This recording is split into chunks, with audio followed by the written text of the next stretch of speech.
हाँ जी, तो ये हो गया हमारे पास मीनिंग ऑफ फाइनेंशियल स्टेटमेंट। बात समझ में आ गई कि जिससे हम लोगों को फाइनेंस के बारे में पता चलता हो उसको फाइनेंशियल स्टेटमेंट कहते हैं।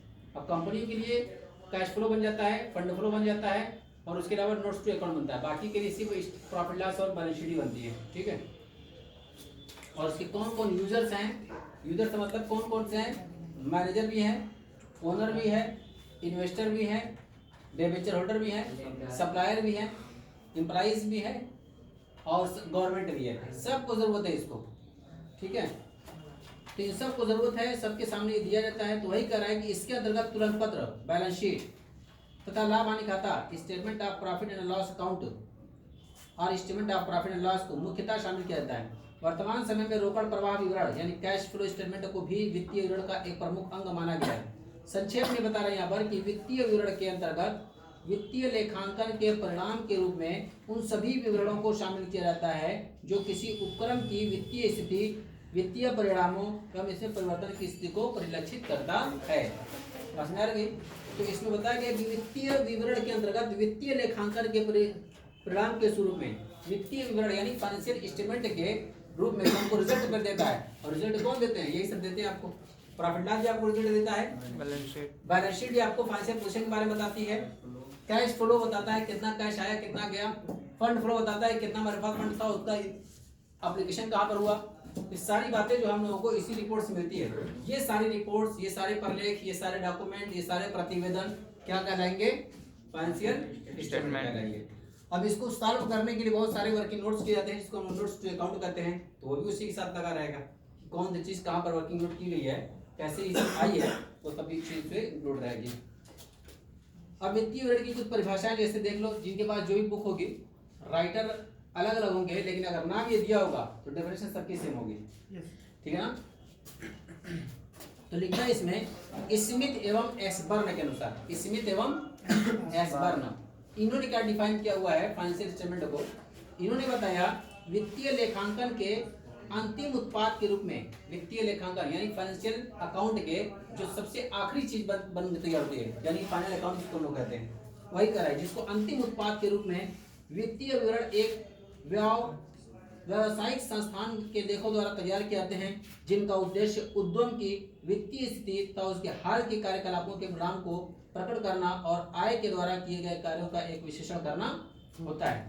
ऐसी एंथोनी के अनुसार, एंथोनी ने कहा यहाँ पर वित्तीय विवरण मूलतः वार्षिक रूप से प्रस्तुत अंतिम रिपोर्ट तथा एक उद्यम के जीवन की एक खंड का कुल मिलाकर थोड़ा बहुत या ऐच्छिक लेखांकन अवधि कुछ हद तक एक वर्ष का प्रतिबंधित होता है।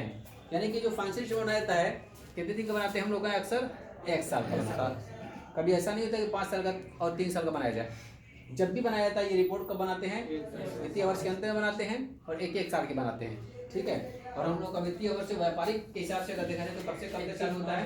1 मार्च 1 अप्रैल से लेकर के 31 मार्च तक, ठीक है ना। ये नहीं कि 1 जनवरी से लेकर के 31 दिसंबर, वो हमारा कैलेंडर ईयर है।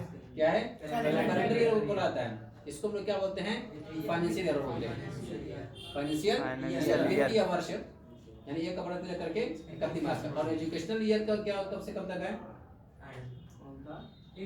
एजुकेशनल सेशन 1 जुलाई से लेकर के 30 जून तक, फिर 1 जुलाई चालू हो जाएगा, फिर 30 जून तक। क्लियर है? ये एजुकेशनल ईयर है। चलें आगे। जॉन एवं मेयर के अनुसार, जॉन एवं मेयर ने क्या कहा है इसके बारे में देखें। लिखा गया वित्तीय विवरण एक उद्यम के खातों के सारांश, उद्यम मतलब किसी संस्था, किसी इंस्टीट्यूट, किसी ऑर्गेनाइजेशन, उद्यम बोले तो संस्था, इंस्टीट्यूट, ऑर्गेनाइजेशन। तो कह रहा है वित्तीय विवरण एक उद्यम के खातों के सारांश, तुलन पत्र में परिसंपत्तियों, दायित्वों तथा निश्चित तिथि पर पूंजी की स्थिति को एक विशिष्ट अवधि के दौरान और संचालन के परिणाम आय विवरण को दर्शाते हैं। आय विवरण क्या? हमारी आय क्या है, हमारी दायित्व कितनी है, संपत्ति कितनी है, पूंजी कितनी है, देना कितना है, लेना कितना है, इन सारे चीजों के बारे में हमको सूचनाएं प्रदान करता है। उसी को हम लोग क्या करते हैं? वित्तीय विवरण कहते हैं। क्लियर है? तो उसकी मीनिंग बता दी गई और उसकी डेफिनेशन बता दी गई। तो उसकी मीनिंग क्या है और उसकी डेफिनेशन क्या है। बहुत सारे विद्वानों ने अपनी डेफिनेशन दे रखी है। अब कंपनी अधिनियम 2013 की धारा 240 के हिसाब से देख लो। इसमें तो ये सारी चीजें कहाँ बताएंगे अब जो पढ़ने जा रहे हैं हम लोग हैं कंपनी अधिनियम सन 2013 धारा 240 धारा 2 है और धारा क्या है 40 है। उसमें क्या डिफाइन किया गया है, फाइनेंशियल स्टेटमेंट किसे करते हैं देख लें। तो बताया गया कि एक कंपनी के संबंध में वित्तीय विवरण में शामिल है, यानी कि एक कंपनी के संबंध में अगर देखा जाए तो फाइनेंशियल स्टेटमेंट में क्या क्या इंक्लूड है। तो बताया जा रहा है इसमें कि वित्तीय वर्ष के अंत में आर्थिक चिट्ठा यानी balance sheet of a company, उसके बाद वित्तीय वर्ष के लिए लाभ हानि खाता यानी लाभ हानि विवरण या लाभ हानि के लिए कार्य न करने वाली कंपनी की दशा में आगम एवं व्यय खाता यानी वही जो पड़े एक्सपेंडिचर। वित्तीय वर्ष के लिए रोकड़ प्रवाह विवरण यही हो गया कैश फ्लो। आगे कह रहा है कि क्षमता में परिवर्तन का विवरण यदि कोई हो, क्षमता में परिवर्तन यानी कि अगर कोई आपके पास डिवेंचर था तो कन्वर्ट करके किस में कर रहे हो इक्विटी में, अगर उसका नोट्स बनाओ तो। आगे बता रहे उपयुक्त 1 से लेकर के 4 तक के संबंध में कोई प्रपत्र या व्याख्यात्मक विवरण यही नोट्स में अकाउंट लिया जाएगा, फंड फ्लो आ जाएगा, सब इसमें इंक्लूड है। तो एक कंपनी या छोटी कंपनी दशा में रोकड़ प्रवाह विवरण शामिल नहीं हो सकता है। करें एक व्यक्ति वाली कंपनी या छोटी कंपनी, अब एक व्यक्ति वाली कंपनी जिसको हम लोग 1 पर्सन कंपनी भी कहते हैं, क्या बोलते हैं जब टाइप्स ऑफ कंपनी बताया जा रहा था टाइप्स ऑफ कंपनी, तो उसमें एक वर्ड अभी आया था कि 1 पर्सन कंपनी, 1 पर्सन कंपनी जैसे पढ़ाया गया था ना उसमें, तो लोग बताया गया था दायित्व क्या था बांटा गया था, सीमित दायित्व वाली, असीमित दायित्व वाली, संख्या सदस्यों की संख्या क्या था बांटा गया था, प्राइवेट कंपनी पब्लिक कंपनी, ठीक है ना। तो इस तरह बताया गया था। तो उसमें एक चीज बताई गई थी तुम लोग को साइज के साथ बताया गया था, स्मॉल कंपनी और लार्ज कंपनी। एक अलग से कंपनी पढ़ लो, उसमें 1 पर्सन कंपनी अगर नहीं पढ़ाया गया तो क्या नाम है 1 पर्सन कंपनी। पहले ये नहीं थी, ये कंपनीज एक्ट 2013 से 1 पर्सन कंपनी वजूद में आई है। तो 1 पर्सन कंपनी किसे कहते हैं, एक आदमी कंपनी। सोल प्रोप्राइटरशिप कंपनी थोड़ी ना होती है। कंपनी बनने के लिए आपको कंपनी एक्ट से रजिस्ट्रेशन कराना मस्ट है। अगर आप कंपनी से रजिस्ट्रेशन करा रहे तो कंपनी एक्ट के थ्रू तो आप कंपनी बन गए। ऐसे तो कारोबार बहुत सारे लोग, क्या सभी कंपनी है नहीं, जिनका रजिस्ट्रेशन कंपनीज एक्ट के तहत हुआ है वही कंपनी कहलाएगी। और अभी उसी डेफिनेशन जब पढ़ाया गया था कंपनी किसे कहते हैं तो बताया गया था कि इस अधिनियम में या किसी पूर्व अधिनियम में रजिस्टर्ड होती है, पंजीकृत होती है, उसी को कंपनी कहते हैं। जब तक रजिस्ट्रेशन नहीं कंपनी नहीं। तो 1 पर्सन कंपनी का मतलब क्या हो जाएगा कि उसका सारा कर्ता धर्ता डायरेक्टर और शेयर होल्डर सब कुछ कौन है, मतलब सारा शेयर एक ही मालिक लिया हुआ है, एक ही आदमी लिया हुआ है। और अभी जो प्राइवेट कंपनी पड़े तो उसमें कई लोग थे, पब्लिक कंपनी में भी कई लोग थे। प्राइवेट कंपनी बताया गया मैक्सिमम 200 उसमें हो सकते हैं, पब्लिक कंपनी कोई लिमिट नहीं है, लाखों करोड़ों लोग हो सकते हैं। लेकिन 1 पर्सन में क्या होता है, सिर्फ और सिर्फ सिंगल पर्सन रहेगा, वही अकेला सारा शेयर वही खरीदेगा। इसका मतलब अगर कोई इंडिविजुअल व्यापार चला रहा है और सोचता है मैं कंपनी में रजिस्ट्रेशन करा लूँ लेकिन और किसी को ना बैठाऊँ उसमें, ना भाइयों को उसमें हिस्सा दूँ, ना बहनों को, और न ही अपने बेटों को, बस अकेला राज करूँ इसमें, ठीक है। तो उसको क्या कहेंगे हम लोग 1 पर्सन कंपनी, उसको भी रजिस्ट्रेशन कराना पड़ता है। उसमें भी डायरेक्टर कौन होगा, अकेला आदमी होगा। अब तक प्राइवेट में बताया गया था कितने डायरेक्टर होते हैं, कम से कम कितने डायरेक्टर होते हैं 2। पब्लिक कंपनी कितने बताए गए थे 3। नंबर ऑफ मेंबर्स बताए गए थे कि अगर पब्लिक प्राइवेट कंपनी हो 2 और पब्लिक कंपनी हो तो 7 मेंबर्स होने चाहिए नंबर। लेकिन डायरेक्टर्स की बात बताई गई थी प्राइवेट कंपनी में कम से कम 2 संचालक होने चाहिए और पब्लिक कंपनी में कम से कम 3 संचालक होने चाहिए। और 1 पर्सन कंपनी में तो भैया एक से ज्यादा होंगे ही नहीं। अब मैं बात नहीं दूंगा किसी को, अगर अकेला कंपनी खोला हो तो किस लिए खोला, सारा रात पास हो जाए, सब सारी गणित जाने तार है वो दूसरा आदमी नहीं, इसलिए भैया सब अपना छुपा कर रखूंगा एकदम गुप्त करके, ठीक है। चलो देखेंगे। तो बताया गया इसमें कि सेक्शन 240 के हिसाब से 4-5 चीजें बताई गई। क्या क्या बताया गया, बताया गया है, कैश फ्लो बताया गया है, और इसके अलावा करा कि और भी कोई नोट्स बनाया गया, कोई वर्ड्स हो चीज तो सारी चीज में इंक्लूड माने जाएंगे। ये सब सारी चीज आ जाएंगे, फंड फ्लो आ जाएगा, नोट्स पे अकाउंट भी आ जाएगा, और क्षमता को बदल करके किसी डिविजन बदल के क्षमता में बदला गया होगा, सारे नोट्स इसमें इंक्लूड है। तो मिला जुला करके जो सेक्शन 240 में बताया गया यही सब सारी चीजें बताई गई हैं, ठीक है। चले अब आता है वित्तीय विवरण के प्रकार, टाइप्स और package of financial statement. Financial statement के प्रकार या उसके पैकेज क्या क्या हैं, तो यही सारी चीजें, यही तो प्रकार है और क्या है उसी को लिखा होगा। देखो लिखा है सबसे पहले आय विवरण, इनकम स्टेटमेंट, और व्यापारिक एवं लाभ हानि खाता या लाभ हानि विवरण जो एक विशिष्ट अवधि में उपक्रम के कार्य संचालन वित्तीय परिणामों अथवा अर्जन को दर्शाता है। तो सबसे पहले आपका क्या बन गया, स्टेटमेंट ऑफ प्रॉफिट या स्टेटमेंट ऑफ इनकम, जिससे आप किसी व्यापार के एक वित्तीय वर्ष के एक फाइनेंशियल ईयर में क्या प्रॉफिट हुई, क्या लॉस हुआ, कितना अर्निंग हुई, कितना एक्सपेंसेस हुआ, इन सबों की रिपोर्ट आपको मिल जाएगी, सूचनाएं आपको मिल जाएंगी। कहाँ पर, स्टेटमेंट ऑफ प्रॉफिट लॉस या उसको क्या करते हैं, इनकम स्टेटमेंट करते हैं या स्टेटमेंट ऑफ इनकम के नाम जाना जाता है। दूसरा आता है यहाँ पर पोजीशन स्टेटमेंट, स्थिति विवरण, यही है बैलेंस शीट, जिससे आपको फाइनेंशियल पोजीशन पता चलती है। फाइनेंशियल पोजीशन, आर्थिक स्थिति, आर्थिक स्थिति, क्या संपत्ति है, क्या दायित्व है, क्या लेना है, क्या देना है, क्या कैपिटल है, ये सारी चीजें जिससे पता चलती है उसको हम लोग क्या कहते हैं, फाइनेंशियल पोजीशन कहते हैं उसको, ठीक है ना। वो है हमारी किससे पता चलती है, बैलेंस शीट पता चलती है। तो वही करा कि जो एक लेखांकन अवधि के अंत में व्यावसायिक उपकरण को वित्तीय स्थिति को स्पष्ट करता है, और अन्य विवरण, अब ये तब अन्य में आ जाएंगे, cash flow, fund flow, note to account और अदर से उसमें क्षमता में परिवर्तन करना, सब इसमें आ जाएगा, ठीक है ना। तो बताया गया यहाँ पर जैसे धारित लाभों का विवरण, कोष प्रवाह विवरण, रोकड़ प्रवाह विवरण, क्षमता में परिवर्तन का विवरण इत्यादि। संक्षेप में विवरणों में ढांचे यानी एनाटॉमी को निम्न चार्ट द्वारा स्पष्ट किया गया है। इसमें आगे सबसे पहले आय विवरण, लाभांश विवरण, स्थिति विवरण यानी चिट्ठा, अन्य विवरण में क्या दिया हुआ है, प्रतिधारित लाभों का विवरण, कोष प्रवाह विवरण यानी यही फंड फ्लो, रोकड़ प्रवाह विवरण यानी कैश फ्लो, वित्तीय स्थिति में परिवर्तन का विवरण, ये सारी चीजें इसमें दिखाई गई। नोट्स टू अकाउंट है ये वित्तीय स्थिति में परिवर्तन के विवरण में, ठीक है। चले, तो ये सारी चीजें आपको पता चल गई कि फाइनेंशियल स्टेटमेंट किसे कहते हैं।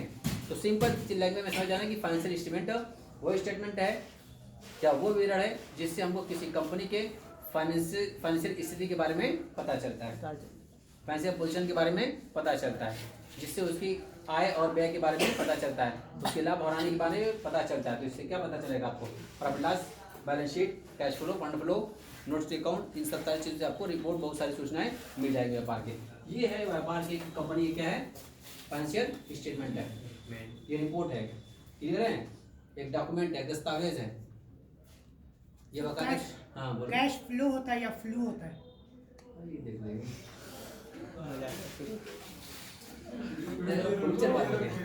तो मैं पूछ रहा हूँ, उसमें कंफ्यूजन है। फ्लू होता है या फ्लो होता है, देखो हिंदी में देखो लिखा है कहीं, यही है फ्लो। फ्लू बताते क्या हो जाएगा, फ्लो वो एक बीमारी का नाम है, बर्ड में आती है तो बर्ड फ्लू बोलते हैं, किसी और में आती है तो उसको फ्लू बोलते हैं, मैन फ्लो, आप लोग भी आती है फ्लू, या हवाई मतलब कि वायरस वगैरह सब होते हैं, नाकों में चले जाते हैं, ठीक है। तो फ्लू नहीं है, बर्ड फ्लू। फ्लू मतलब जानते हो क्या होता है, बहाव, क्या होता है, बहाव, उसको उर्दू में बोलते हैं रवानगी, क्या बोलते हैं, रवानगी, रवानगी, रवानी होती है, धारा है, ठीक है ना। चलो बहुत ज्यादा और आगे जा रहा। अब आता है objectives of financial statement, objectives of financial statement, of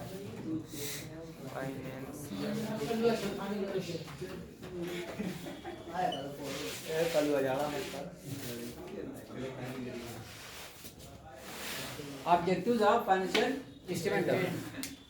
वित्तीय विवरण का उद्देश्य, ये वित्तीय विवरण क्यों बनाया जाता है, अभी किताबों किनारे लगाओ। तुम लोग सोचो कि वित्तीय विवरण में क्या क्या आता है, प्रॉफिट लॉस आता है, बैलेंस शीट आती है, ये सारे विवरण क्यों बनाए जाते हैं, क्या मकसद इसको बनाने का, क्यों बनाते हो इसको, वित्तीय विवरण क्यों बनाया जाता है, क्यों प्रॉफिट लॉस बनाते हैं, क्यों बैलेंस शीट बनाते हैं, क्या इससे आपको मिल जाएगा बना कर,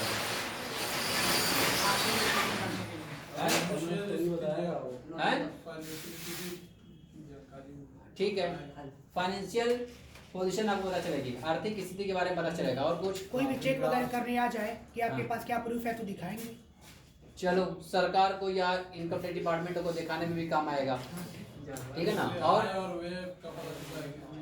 हाँ, कितना आपने अर्निंग किया है या कितना लॉस हुआ है, कितना प्रॉफिट, कितना इनकम हुई है, कितना एक्सपेंसेस हुआ है, इसके बारे में पता चलेगा। और जो शेयर होल्डर है उनको दिखाएंगे, शेयर होल्डर वगैरह को दिखाएंगे, शेयर होल्डर वगैरह कर्मचारियों को दिखाने के लिए भी बनाया जाता है, भाई देखिए आपका पैसा लगाए हो कंपनी में, पोजीशन क्या है, और कर्मचारियों को दिखाने के लिए।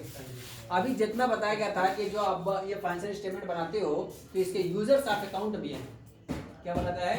User account. आपका जो भी हो, प्रॉफिट लॉस तैयार होता हो, बैलेंस शीट तैयार होती हो, या कोई भी तैयार हो, चाहे व्यापारिक संस्था हो चाहे गैर व्यापारिक संस्था हो, नॉन ट्रेडिंग ऑर्गेनाइजेशन हो चाहे ट्रेडिंग ऑर्गेनाइजेशन हो, चाहे वो ये सोल प्रोप्राइटरशिप हो, पार्टनरशिप हो, कंपनी हो, हर एक में क्या चाहता है? मालिक भी जानना चाहता है, इन्वेस्टर भी जानना चाहते हैं, लेंडर भी जानना चाहते हैं, गवर्नमेंट भी जानना चाहती है, एम्प्लॉय भी जानना चाहते हैं, और भी अगर किसी ने हमको अगर कोई सपोर्ट किया होगा तो जानना चाहते हैं कि हमारी पोजीशन क्या चल रही है, सप्लायर वगैरह सब इसी में आ जाएंगे। ठीक है, तो इस सब के मकसद के लिए बनाया जाता है। ठीक है ना? तो देखो अब बुक्स में आ जाओ, इसमें लिखा गया है ऑब्जेक्टिव्स ऑफ फाइनेंशियल इंस्ट्रूमेंट। सबसे पहले बताया गया यहाँ पर वित्तीय सूचनाएं प्रदान करना, टू प्रोवाइड फाइनेंशियल इंफॉर्मेशन। आपको फाइनेंशियल इंफॉर्मेशन प्रोवाइड करती है, वित्तीय इंफॉर्मेशन देती है। वित्तीय इंफॉर्मेशन में क्या क्या है? यही सब, प्रॉफिट, लाभ, एक्सपेंसेस, इनकम, वो क्या कहते हैं, असेट्स, लायबिलिटीज, डेटर, क्रेडिटर, ठीक है, कैपिटल, ये सारी चीजें। आगे बताया गया अर्जन क्षमता की जानकारी, आप कितनी अर्जन करते हैं, कितनी अर्निंग करते हैं, कितना कमाते हैं, कितना प्रॉफिट है, ये भी आपको पता चलेगा यहीं से। वित्तीय स्थिति की जानकारी, इंफॉर्मेशन ऑफ फाइनेंशियल पोजीशन पता चलेगी आपको। फिर बताया गया यहाँ पर information of changes in financial position, वित्तीय स्थिति के परिवर्तन की जानकारी। जब फाइनेंशियल पोजीशन में चेंजिंग होगी तो पिछले साल क्या पोजीशन थी, इस साल क्या पोजीशन चल रही है, ये भी पता चल जाएगा आपको। उसके बाद हेल्प इन फाइनेंशियल फोरकास्टिंग, वित्तीय पूर्वानुमान में सहायता। अगर आप कुछ अगले साल के लिए कुछ पूर्वानुमान लगाना चाहते हो, कुछ बजट बनाना चाहते हो, तो पुराने जो आपके पास डाटा पड़े हुए हैं 2-3 साल के, उससे आप देख करके अनुमान भी लगा सकते हो कि अगले साल क्या प्रॉफिट होगी, क्या लॉस होगा, क्या लायबिलिटीज होगी, क्या असेट्स होगा, क्या देना होगा, क्या लेना होगा। मतलब फोरकास्टिंग की जा सकती है, अनुमान लगाया जा सकता है। आगे बताया गया information to meet users need, प्रयोगकर्ताओं के लिए वित्तीय सूचनाएं। तो प्रयोगकर्ताओं के लिए भी इंफॉर्मेशन मिलेगी आपको। तो प्रयोगकर्ता कौन कौन से बता दिया गया, मैनेजर भी होते हैं, ओनर भी होता है, इन्वेस्टर भी होता है, लेंडर भी होता है, बैंक भी होता है, गवर्नमेंट भी होती है, सप्लायर भी होते हैं। ये सब के सब आपके यूजर्स ऑफ अकाउंट है। इन सबको भी कुछ न कुछ से एडवांटेज आपको मिलेंगे। ये हमारे पास है ऑब्जेक्टिव्स एंड फाइनेंशियल स्टेटमेंट। फिर से एक बार देख लो सरसरी। हाँ जी, देखो लिखा गया इसमें ऑब्जेक्टिव्स ऑफ फाइनेंशियल स्टेटमेंट। सबसे पहले आया यहाँ पर वित्तीय सूचनाएं प्रदान करना, टू प्रोवाइड फाइनेंशियल इंफॉर्मेशन। अर्जन क्षमता की जानकारी, इंफॉर्मेशन ऑफ अर्निंग कैपेसिटी। वित्तीय स्थिति की जानकारी, इंफॉर्मेशन ऑफ फाइनेंशियल पोजीशन। वित्तीय स्थिति में परिवर्तन की जानकारी, information of changes in financial position. वित्तीय पूर्वानुमान में सहायता, हेल्प इन फाइनेंशियल फोरकास्टिंग। प्रयोगकर्ताओं के लिए वित्तीय सूचनाएं, information to meet users needs. Clear है? ये था हमारे पास क्या, इसके ऑब्जेक्टिव्स ऑफ फाइनेंशियल स्टेटमेंट। अब आते हैं यहाँ पर वित्तीय विवरण की प्रकृति, nature of financial statement. Nature of financial statement, चलो इसको भी ऐसी सरसरी देख लो। सबसे पहले ये समराइज रिव्यू होता है। क्या होता है ये? समराइज होता है। Nature of financial statement, nature of financial, मतलब ये इसका नेचर क्या है, इसकी प्रकृति क्या है, लगता कैसा है। तो संक्षिप्त विवरण कैसा होता है ये? संक्षिप्त विवरण यानी समराइज्ड स्टेटमेंट ही होता है। पूरा इकट्ठा हम लोग इतनी मोटी मोटी खाता भी बनाते हैं, जर्नल है, लेजर है, सब दुनिया भर का लेन देन फाइल वगैरह सब बनाई जाती है, उसको एक पन्ने में उलट पुलट करके हम जोड़ देते हैं। खाने पर बनाते तो क्या आता है, कुल 1-2 पन्ने में हमारा प्रॉफिट लॉस बैलेंस शीट बन करके तैयार होती है। ठीक है, तो यही 2-4 पेज में पूरे समरी बन जाती है एक साल की।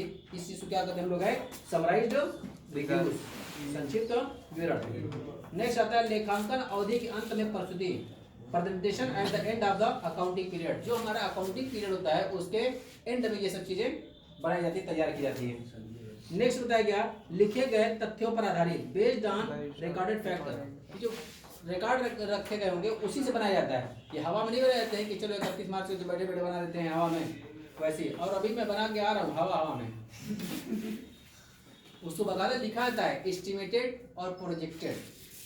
यानी एस्टिमेटेड किसको कहेंगे, जो 31 मार्च सन 2023 को खत्म होने वाला सेशन है, तो 7 महीने 8 महीने गुजर चुका है, 2-4 महीने बचा हुआ है, तो एक अनुमान लगा बना दिया गया, तो इसको क्या कहते हैं, एस्टिमेटेड प्रॉफिट लॉस और एस्टिमेटेड बैलेंस शीट। और अगले साल का तो कुछ नहीं है, तो तब पूरा पूरा हवा में। इस साल तो पता है कि 8 साल में तो बिक्री हुई है, इतनी इनकम हुई, ये खर्चा हुआ है, बाकी 4 महीने का अनुमान लगा दिया गया, इसको बोला जाता है एस्टिमेटेड। लेकिन सन 23 और 24 रजिस्ट्रेशन होगा उसको तो कुछ नहीं पता है हमको, तो उसको हम बोलते हैं प्रोजेक्टेड। क्या बोलते हैं? प्रोजेक्टेड बताता है। ठीक है, तो 3 साल के बाद रेशियो बना के भी आया हूँ। एक्चुअल ये जो 22 की थी, एस्टिमेटेड जो 23 की है, और एक प्रोजेक्टेड 24 की। हवा में एकदम चलाएगी, तीर चला तो इसे लगे ना लगे। ठीक है, और लगती उतनी नहीं है। 5 करोड़ में हुआ। हाँ जी, जब लोन लेता हो ना, लोन बैंक से लोन लेना होता है ना, तो कहता है भैया अपनी बैलेंस शीट बना के लेके आओ। एक्चुअल चाहिए, एस्टिमेटेड चाहिए और प्रोजेक्टेड चाहिए। तो ये लोन के पर्पज से बनाई जाती है। ठीक है, अगर इनको लोन लेता हो बैंक कैसे दे देगा? इनका डाटा देखेगा ना कि भाई क्या पोजीशन है, अभी करंट ये क्या है, और ये चल रहा है इसमें क्या पोजीशन लिए, और एकदम हवाई में वो क्या होने वाला है। ठीक है ना, तो एक रेशियो बनाया जाता है उसका, उसी रेशियो के हिसाब से सब रखा जाता है। इसके तुम लोग पढ़ोगे रेशियो एनालिसिस है ना, तुम लोग चक्कर नहीं है, रेशियो एनालिसिस है ना, उन रेशियो एनालिसिस के हिसाब से उसको सब तौल जोड़ करके बनाया जाता है ताकि सारी चीज़ें सही हो सके।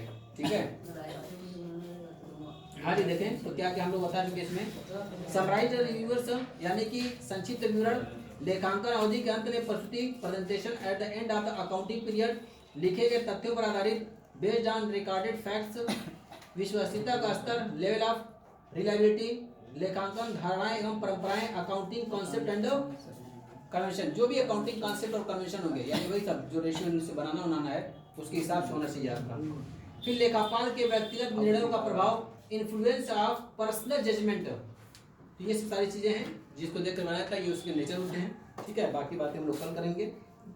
Characteristics of an ideal financial statement है, क्या क्या उसकी कैरेक्टरिस्टिक्स होंगे आइडियल के, ये सब चीजें मिलते हैं नेक्स्ट फिट करेंगे